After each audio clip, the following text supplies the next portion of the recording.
حکایت خارکن پیری که با چرب زبانی سلطان محمود را سرکیسه کرد. روزی بود روزگاری بود. یک روز سلطان محمود غزنوی با امیران لشکر خود به قصد شکار به صحرا رفت. در کنار تپه‌ای سرسبز و پردرخت که دیدن آن از دور آسان بود، قرارگاهی ترتیب دادند و چادر سلطان را بر سر پا کردند.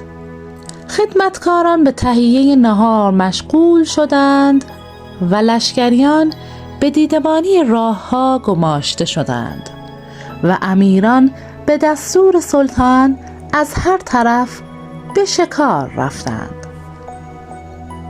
خود سلطان محمود نیز سوار بر اسب از میان پست و بلند صحرا به جستجوی شکار رفت و به دنبال گورخری اسب تاخت تا از همراهان دور افتاد. وقتی سلطان محمود از پشت تپه‌ای سر درآورد، با پیرمرد خارکنی روبرو شد که خری همراه داشت و بار هیزمش افتاده بود و هرچه کوشش می‌کرد بار هیزم را روی خر خود بگذارد نمی‌توانست و در کار خود درمانده بود. سلطان محمود پیش رفت و گفت: بابا، می‌خواهی کمکت کنم؟ پیرمرد خارکن گفت: چه کاری از این بهتر که بار من بار می شود و برای تو هم ضرری ندارد. در اینجا دیگر کسی پیدا نمی شود که به من کمک کند. تو هم جوان خوش سیمایی هستی و خوبی کردن از تو عجب نیست. سلطان محمود از اسب پیاده شد و در حالی که در بار کردن بار هیزم به پیرمرد کمک می کرد پرسید: در صحرا تنها کار می کردی؟ پیرمرد گفت: بله، کسی را ندارم که با من همراهی کند. سلطان پرسید: پس از اول چگونه این بار سنگین را روی خر گذاشتی که حالا نمی توانی؟ پیرمرد گفت: من هر روز این کارم است. از اول فکرش را می کنم. خارها را روی یک تپه جمع می کنم و باربندی می کنم و پای تپه را قدری گودال می کنم و خر را در آن چاله وامی دارم و بار را آهسته به پشت خر می اندازم. ولی اینجا خر دستش به سنگ گیر کرد و بار افتاد و روی زمین هموار نمی توانستم بارش را بار کنم. سلطان گفت: درست است، هر کاری همینطور است. اولش آدم حساب می کند ولی گاهی پیشامدهایی حساب نشده هم پیدا می شود. پیرمرد که برای حرف زدن زبانش باز شده بود گفت: پیشامدها همه حساب شده است.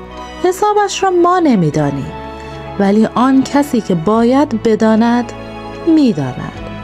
شاید این بار اینجا افتاد که یک چیزی هم گیر شما بیاید، یعنی ثواب کمک کردن به مردم درمانده خیلی ثواب دارد.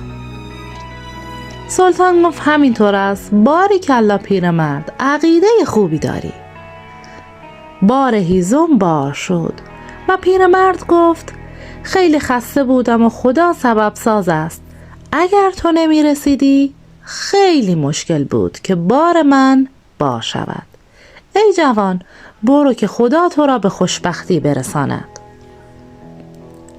سلطان محمود از حرف زدن پیرمرد خوشش آمد و بعد از اینکه پیر خارکن خرش را هی کرد و راه افتاد، سلطان هوس کرد که بزرگواری خود را به او نشان دهد و قدری سر به سرش بگذارد.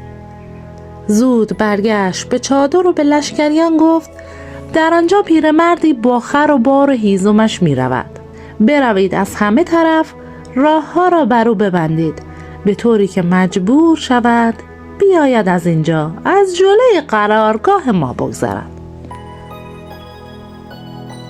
لشکریان رفتند از اطراف بر سر راه ها ایستادند. وقتی پیرمرد به یکی از آنها رسید، سرباز گفت: پیرمرد، از اینجا نمی شود رفت. راه بسته است و عبور ممنوع است. از یک راه دیگر برو. پیرمرد بیان که حرفی بزند، راه دیگر را در پیش گرفت. مقداری که رفت، یک سرباز دیگر جلویش را گرفت و گفت: از این راه نمی شود رفت. راه بسته است و قدغن است. پیرمرد راهش را عوض کرد. در یکی دو راه دیگر هم همین را گفتند و پیرمرد اوقاتش تلخ شد و گفت: امروز چه خبر است که همه راه ها بسته است؟ پس من از کجا بروم؟ سرباز آخری راهی را که به طرف چادر سلطان می رفت نشان داد و گفت: آن راه آزاد است. مگر نمی خواهی به شهر بروی؟ خب از آنجا برو، شاید هم زودتر برسی. پیرمرد زیر لب قرولند کرد که راه مردم را دور می کنند و می گویند شاید زودتر برسی، ولی خب شاید هم زودتر برسیم. کسی چه می داند؟ پیرمرد خرش را به آن طرف کشید و رفت. مسافتی که رفت در جلوی روی خود کسانی را سوار بر اسب می دید و مثل آن بود که خبری هست، ولی چون کسی کاری به کارش نداشت خر خود را می راند و می رفت. راهش هم ناچار از جلوی خیمه سلطان می گذشت. پیرمرد فکر می کرد: عجب لشکر ظالمی هستند که مرا مجبور کردم با این خر ناتوان از میان این اسب سواران بگذرم. قدری که نزدیکتر آمد در سر راه خود خیمه سلطان را دید و قدری ترسید، ولی چاره‌ای نبود و راه دیگری نمانده بود. ناچار پیش رفت. وقتی نزدیک خیمه‌گاه رسید، سلطان محمود را زیر چتری بر 4 پایه‌ای نشسته دید و قیافه سلطان به نظرش آشنا آمد و فهمید این کسی که در بار کردن بارش به او کمک کرده مرد بزرگواری بوده، بلکه هم خود سلطان محمود بوده. با خود گفت: مرا ببین که از چه کسی حمالی گرفتم، و خجالت زده و شرمنده پیش می رفت. وقتی درست مقابل سلطان رسید سلام کرد و از خجالت جرأت نگاه کردن نداشت و داشت آهسته دنبال خرش می رفت. سلطان جواب سلامش را داد و گفت: ببینم پیرمرد، در این صحرا چه کار می کنی؟ پیرمرد خارکن گفت: شما را به خدا دیگر خجالت هم ندهید. خودتان می دانید که چه کارم. پیرمردی فقیرم و کارم این است که در صحرا خار می کنم و بار می کنم و به شهر می برم و می فروشم و با آن زندگی می کنم و خدا را شکر می کنم. سلطان گفت: تو که خار را می بری می فروشی، چرا اینجا نمی فروشی؟ پیرمرد گفت: چرا که نفروشم، ولی کو مشتری؟ پیرمرد با خود فکر کرد: حتما خودش است، پول دارد و حوصله دارد، آنجا به من کمک کرد و حالا تا اوقاتم را تلخ نکند دست بردار نیست. سلطان گفت: اگر بفروشی من بار هیزمت را میخرم. پیرمرد گفت: میدانم که در اینجا هیزم به درد شما نمیخورد، ولی اگر بخواهید تقدیم میکنم. سلطان گفتم که میخواهم بخرم، قیمتش را بگو و پولش را بگیر. پیرمرد گفت: بسیار خوب، قیمت این خار 1000 سکه طلاست. یکی از امیران لشکر که حاضر بود در جواب پیرمرد گفت: 1000 سکه طلا؟ چه خبر است؟ مگر در این صحرا هیزم اینقدر کمیاب و گران است؟ پیرمرد گفت: خیر، در این صحرا هیزم کمیاب و گران نیست، اما مشتری به این خوبی کمیاب است و شاه گران است.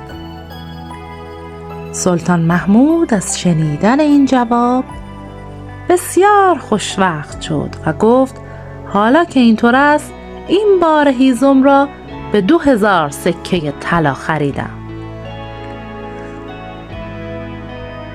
سکه ها را به پیرمرد دادند و خواست برود، ولی سلطان او را به نهار دعوت کرد. بعد از نهار که پیرمرد خواست خداحافظی کند، امیر لشکر به او گفت حالا گذشت ناقلا، ولی با یک کلمه حرف خوشمزه‌ای که زدی خارها را به خوب قیمتی فروختی، آن هم در این صحرا که پر از خار است. پیرمرد جواب داد حیف که محتاج بودم و ارزان فروختم، وگرنه این خار با خارهای دیگر فرق داشت. من 40 سال است در این صحرا خار جمع می کنم و هرگز خاری ندیدم که دست سلطان محمود به آن رسیده باشد و حقش این بود که این خارها را به کمتر از 10,000 سکه نمی فروختم. سلطان محمود از شنیدن این حرف بیشتر خوشوقت شد و دستور داد بقیه 10,000 سکه را هم به مرد خارکن دادند و گفت قیمت شیرین زبانی از این هم بیشتر است. امیران لشکر هم که از حاضر جوابی پیرمرد تعجب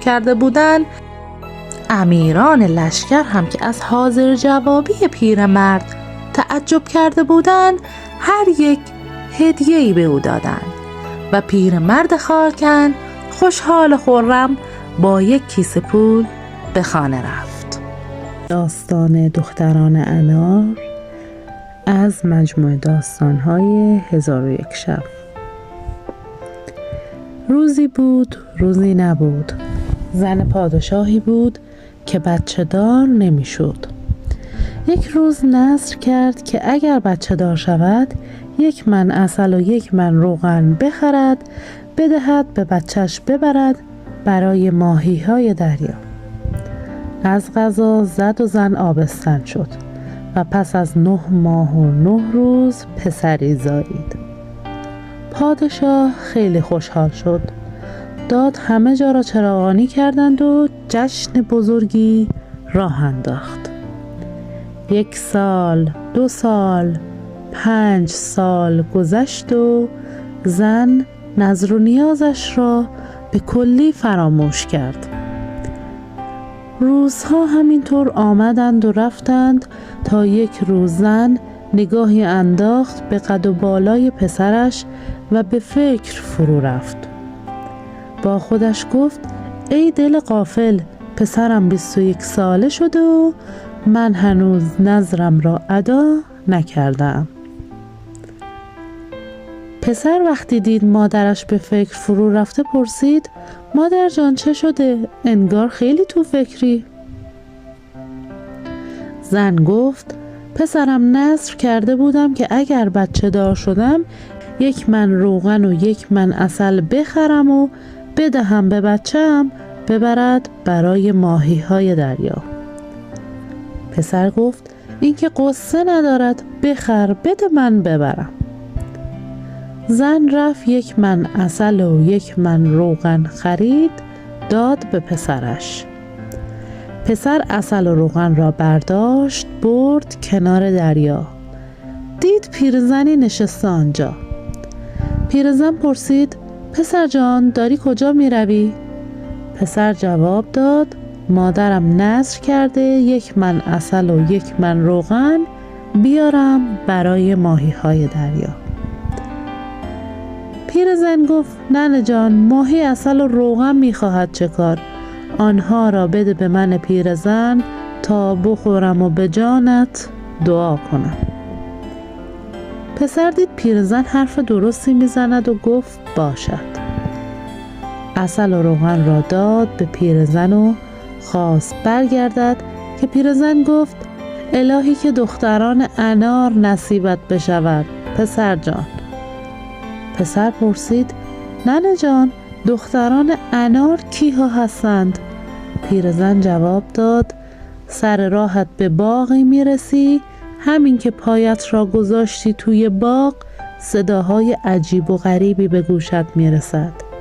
یکی میگوید نیا تو میکشمت، دیگری میگوید نه یا تو میزنمت. پسر جان از این حرف ها نترس، به پشت سرت نگاه نکن، یک راست برو جلو، چند تا انار بچین و برگرد. پسر راه افتاد و در راه رسید به باغ. رفت 40 تا انار چید و برگشت. در راه یکی از انارها پاره شد. دختر قشنگی از سوی آن در آمد و گفت نان بده به من، آب بده به من. پسر آب و نان نداشت که به او بدهد و دختر افتاد و مرد. کمی بعد یک انار دیگر پاره شد. دختر قشنگی از سوی آن در آمد و گفت نان بده به من، آب بده به من. این یکی هم افتاد و مرد. در طول راه دخترها یکی یکی از انار آمدن بیرون و گفتند نان بده به من، آب بده به من و مردند. پسر رفت و رفت و رفت تا رسید کنار چشمه‌ای. انار آخری پاره شد. دختر قشنگی از توش در آمد و نان و آب خواست. پسر زود به دختر آب داد و با خود گفت این دختر سراپا برهنه را که فقط یک گردنبند به گردن دارد نمیتوانم به شهر ببرم. باید اول بروم و برایش لباس بیاورم. هرقدر دختر اصرار کرد که او را با خود ببرد، پسر قبول نکرد. به دختر گفت همینجا بمان، زود میروم و برمیگردم. و تنها راه افتاد به سمت شهر. درخت نارنجی کنار چشمه بود. دختر گفت درخت نارنجم، سرت را خم کن. درخت نارنج سرش را خم کرد. دختر پا گذاشت روی شاخه هایش و رفت بالای درخت نشست. کمی که گذشت دده سیاهی که چشمهایش لوچ بود آمد سر چشمه کوزش را آب کند و عکس دختر را در آب دید. خیال کرد عکس خودش است. گفت من اینقدر خوشگل باشم آن وقت بیایم برای خانوم کوزه آب کنم. کوزه را زد به سنگ شکست و برگشت خانه. خانوم پرسید کوزه را چه کار کردی؟ دده سیاه جواب داد از دستم افتاد و شکست. خانوم گفت کهنه های بچه را وردار ببر بشور. دده سیاه کهنه ها را ورداشت، رفت لب چشمه، باز عکس دختر را در چشمه دید و با خودش گفت حیف نیست من اینقدر قشنگ باشم آن وقت بیایم برای خانم کهنه بشورم. بعد کهنه ها را داد دم آب و برگشت خانه. خانم پرسید کهنه ها را چی کار کردی؟ دده سیاه جواب داد خانم من اینقدر خوشگل و قشنگ باشم آن وقت بیایم برای تو کهنه بچه بشورم؟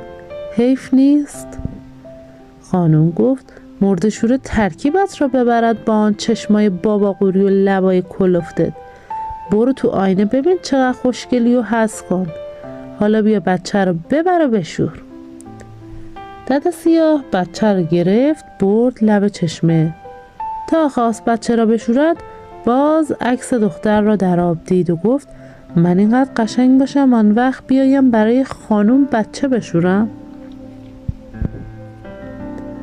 بعد بچه را بلند کرد سر دست، خواست پرتش کند توی چشمه که دختر انار دلش سوخت و به صدا در آمد که آهای دختر چه کار داری میکنی؟ کاری نداشته باش، امت محمد است. دده سیاه سر بلند کرد دید دختری مثل پنجه آفتاب لخت و اور نشسته بالای درخت نارنج. زود بچه را برد سپرد به خانوم و برگشت لب چشمه. گفت خانوم بگذار من هم بیایم پهلوی تو. دختر انار جوابش را نداد. دادا سیاه آنقدر التماس کرد و قربان صدقش رفت که دل دختر انار به حالش سوخت و موهایش را از درخت آویزان کرد. دادا سیاه موهای دختر انار را گرفت و از درخت رفت بالا. گفت خانم جان، تو کی هستی؟ من دختر انارم. اینجا چه میکنی؟ تک و تنها. شوهرم رفته لباس بیاورد تنم کند و من را ببرد. این چه جور گردنبندی است که بسته ای به گردنت؟ جان من توی همین گردنبند است. اگر آن را از گردنم باز کنند میمیرم. خانم جان، قربانت بروم، بیا سرت را بجویم. توی سر ما آنجور چیزهایی که تو فکر میکنی پیدا نمیشود. دادا سیاه دست بر نداشت، آنقدر التماس کرد که آخر سر دختر نخواست دلش بشکند و رضا داد. دادا سیاه دزدکی گردنبند را از گردن دختر انار باز کرد، او را هل داد و انداخت توی آب. دختر شد یک بوته نسترن و ایستاد لب چشمه. کمی بعد پسر برگشت و گفت بیا پایین. دادا سیاه گفت از این درخت به این بلندی چطور بیایم پایین؟ پسر گفت وقتی میخواستی بری بالا مگر خودت نگفت درخت نارنجم. سرت را خم کن و درخت خودش خم شد. دادا سیاه گفت آن وقت خم میشد، حالا دلش نمیخواهد خم بشود. پسر رفت بالای درخت، او را آورد پایین. گفت این لباس ها را از کجا پیدا کردی؟ گفت از یک دادا سیاه امانت گرفتم. رنگ و رویت چرا اینقدر سیاه شده؟ از بس که توی باد و زیر آفتاب ایستادم. چشمهایت چرا چپ شده؟ از بس که چشم به راه تو دوختم. پاهات چرا اینجور پت و په شده؟ از بس که بلند شدم و نشستم.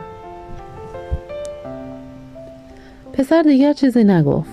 یک دسته گل نسترن چید و دادا سیاه را برداشت و افتاد به راه. دادا سیاه دید هوش و حواس پسر همش به گلهای نسترن است و مرتب با آنها بازی می کند و هیچ اعتنایی به او نمی کند. از لجش گلها را گرفت و پرپر کرد.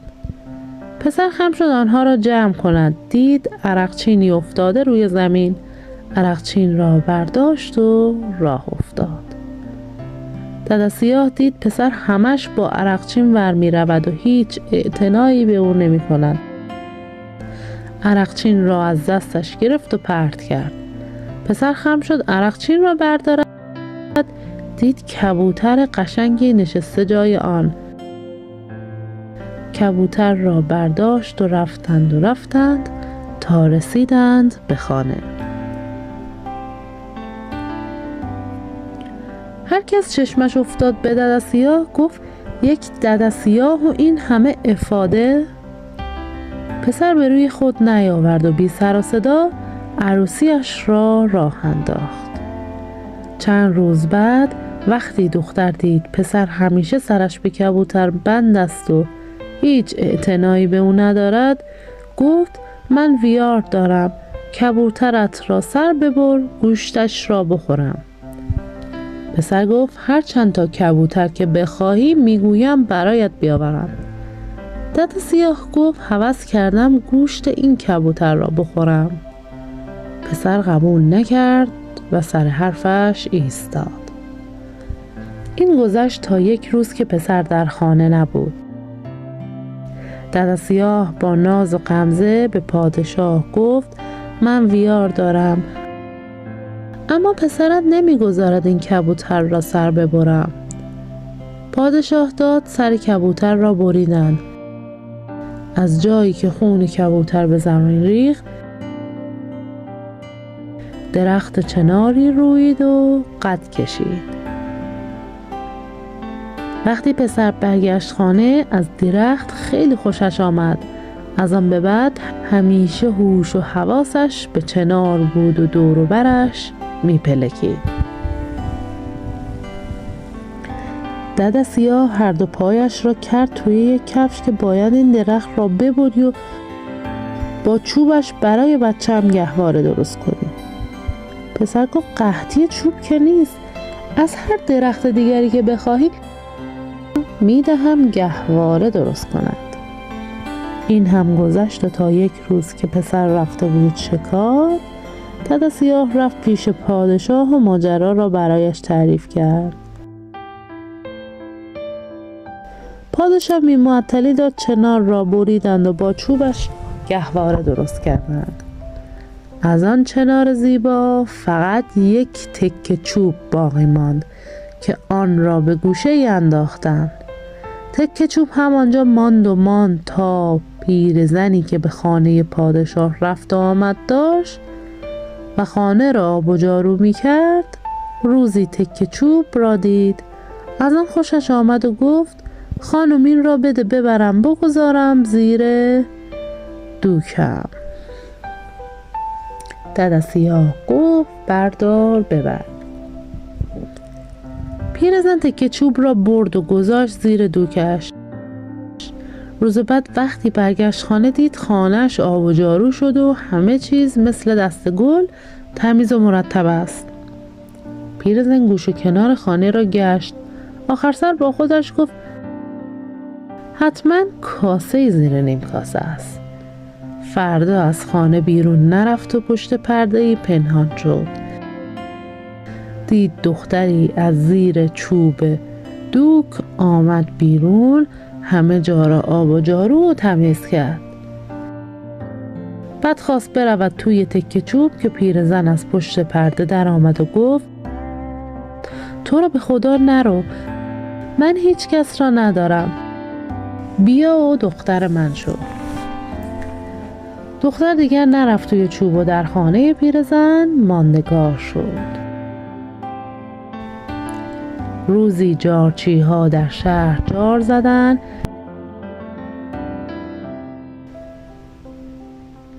هر کس می تواند بیاید از ایلخیبان پادشاه اسب بگیرد و پرورش بدهد. دختر به پیرزن گفت ننه جان تو هم برو یکی بگیر. پیرزن گفت ما که علوفه نداریم بدهیم به اسب. دختر گفت تو برو بگیر کارت نباشد. پیرزن رفت پیش پادشاه و گفت ای پادشاه بفرما یکی از اسب‌هایت را بدهند به من پرورش بدهم. پادشاه گفت ننه تو که حال و حوصله پرورش اسب نداری.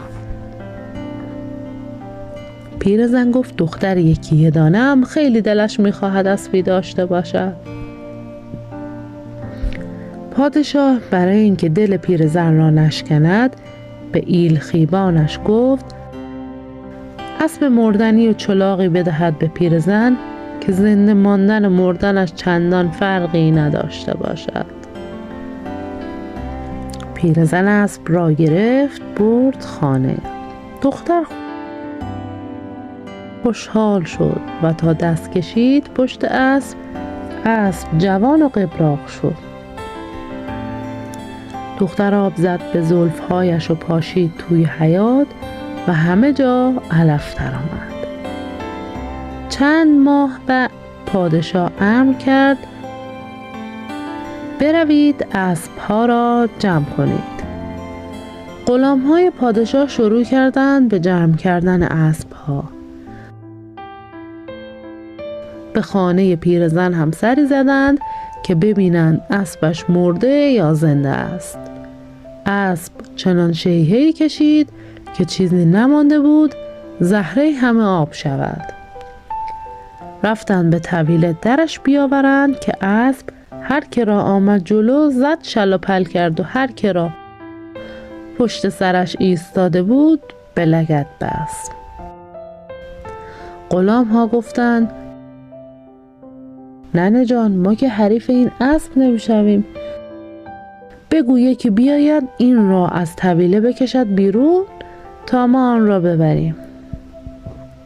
دختر رفت دستی کشید پشت اسب و گفت حیوان زمان بس بیا برو، از صاحب چه وفایی دیدم که از تو ببینم. اسب از طویله آمد بیرون و غلام‌های پادشاه آن را گرفتند و بردند. روزی از روزها گردنبند مروارید دد سیاه پاره شد و هیچ کس نتوانست آن را به نخ بکشد. دختر گفت ننه برو به پادشاه بگو من می توانم مرواریدها را نخ کنم. پیرزن گفت دختر جان این کار از تو ساخته نیست، از خیرش بگذر. دختر اصرار کرد. پیرزن آخر سر قبول کرد و با ترس و لرز رفت پیش پادشاه. گفت قبله عالم به سلامت. من نمیگویم دخترم میگوید میتواند مرواریدها را به نخ بکشم. پادشاه گفت برو دخترت را بیار اینجا ببینم. دختر رفت پیش پادشاه.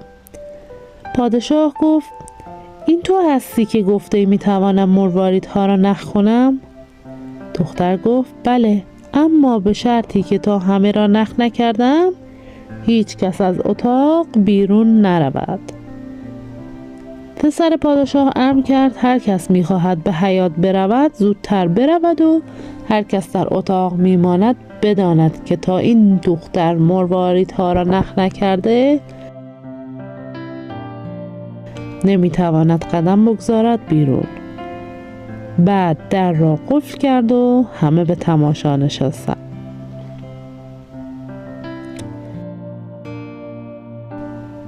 دختر مرواریدها را چید جلوش، نخ را گرفت توی دستش و شروع کرد من اناری بودم بالای درختی، آهای آهای مرواریدهایم. یک روز پسر پادشاه آمد و من را چید، آهای آهای مرواریدهایم. من را برد و روی درخت نارنجی گذاشت، آهای آهای مرواریدهایم. دد سیاهی آمد و گردنبند مرواریدم را باز کرد، آهای آهای مرواریدهایم.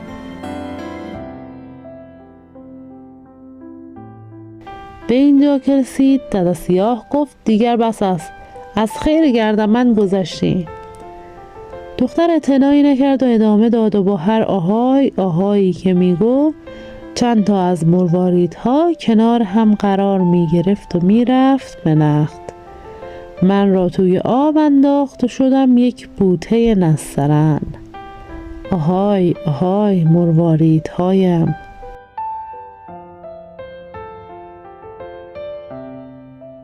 پسر پادشاه گلهایم را چید، آهای آهای مرواریدهایم. دد سیاه دید پسر پادشاه همه هوش و حواسش به من است، گلها را پرپر کرد، آهای آهای مرواریدهایم. شدم یک عرقچین، آهای آهای مرواریدهایم. دد سیاه من را از دست پسر گرفت و انداخت زمین، شدم کبوتر، آهای آهای مرواریدهایم. بعد این دد سیاه ویار کرد و داد سرم را بریدند، آهای آهای مرواریدهایم. شدم یک چنار، آهای آهای مرواریدهایم. دد سیاه باز هم پرید تو حرف دختر و گفت ول کن دیگه گردنبند نخواستی. دختر اعتنایی نکرد و ادامه داد چنار را بریدند برای بچهش گهواره درست کردند، آهای آهای مرواریدهایم. پیرزنی یک تکه از چوب چنار را برداشت برد خانه‌اش، آهای آهای مرواریدهایم. شدم دختر پیرزن. آهای آهای مرواریدهایم. اسب. روزی پادشاه یک اسب لاغر مردنی داد به ما. آهای آهای مرواریدهایم. اسب را پرورش دادیم و غلام ها آمدند و بردنش. آهای آهای مرواریدهایم. بعد گردنبند مروارید دد سیاه پاره شد. دد سیاه داد کشید: وای دلم، در را وا کنید بروم بیرون، مردم از دل درد. پسر پادشاه گفت: تا همه مرواریدها نخ نشده هیچ کس نباید برود بیرون. دختر دنبال حرفش را گرفت. هیچ کس نتوانست آنها را به نخ بکشد. آهای آهای مرواریدهایم. پادشاه دختر را خواست و از او پرسید: تو می توانی مرواریدها را نخ کنی؟ آهای آهای مرواریدهایم. دختر گفت: بله، اما به شرط اینکه تا آنها را نخ نکردم هیچ کس از اتاق نرود بیرون. آهای آهای مرواریدهایم. به اینجا که رسید کار نخ کشیدن مرواریدها تمام شد و دختر گردنبند را پرت کرد به طرف دد سیاه و گفت: برش دار، به صاحبش چه وفایی کرده که به تو بکند. پسر پادشاه دید این همان دختر انار است. پیشانیش را بوسید و داد. دد سیاه را بستم به دم اسب چموش و اسب را ول کردند به کوه و بیابان. بعد 7 شبانه روز جشن گرفتند و همه به مراد دلشان رسیدند. خیلی ممنون که با من همراه بودین. ممنون میشم من رو سابسکرایب کنید و این ویدیو رو لایک کنید. شبتون بخیر.